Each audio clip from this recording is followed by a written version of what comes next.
Hearty welcome to my dearest Venkateshwarans. What's special today?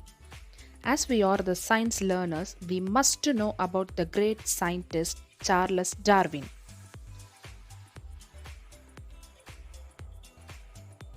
1835. The Galapagos Islands.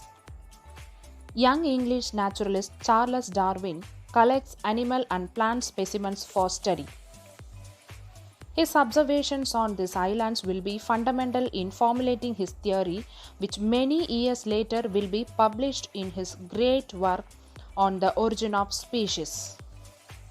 A revolutionary book that changed the way biology was understood, giving rise to new scientific clearance.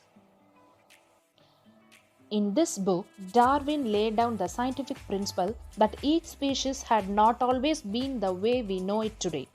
Rather than each one had changed and altered over time. Three concepts are important for understanding Charles Darwin's theory: natural selection, evolution, and the origin of species. In animals and plants, random trait mutations and modifications can appear. For example, a moth that is born a different color than its parents. Imagine that this mutation or new trait improves an animal's ability to survive in its environment. Animals with this favorable trait would be better adapted where they live and have a better chance to feed themselves and to reproduce than other animals of the same species.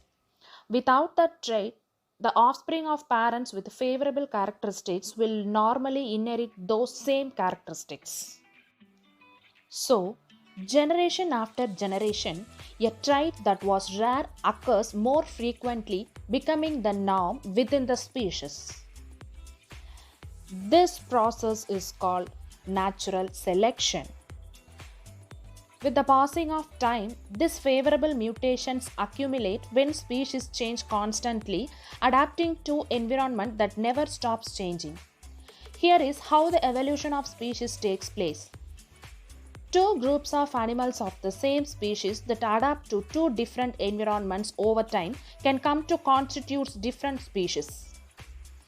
This way, a process as simple as natural selection helps us to understand the origin of species. Charles Darwin was one of the most important men in his era, and many consider him among the most influential scientists in history. His theory on the origin and evolution of species were very new for his time and are still studied and discussed to this day. Darwin died in 1882.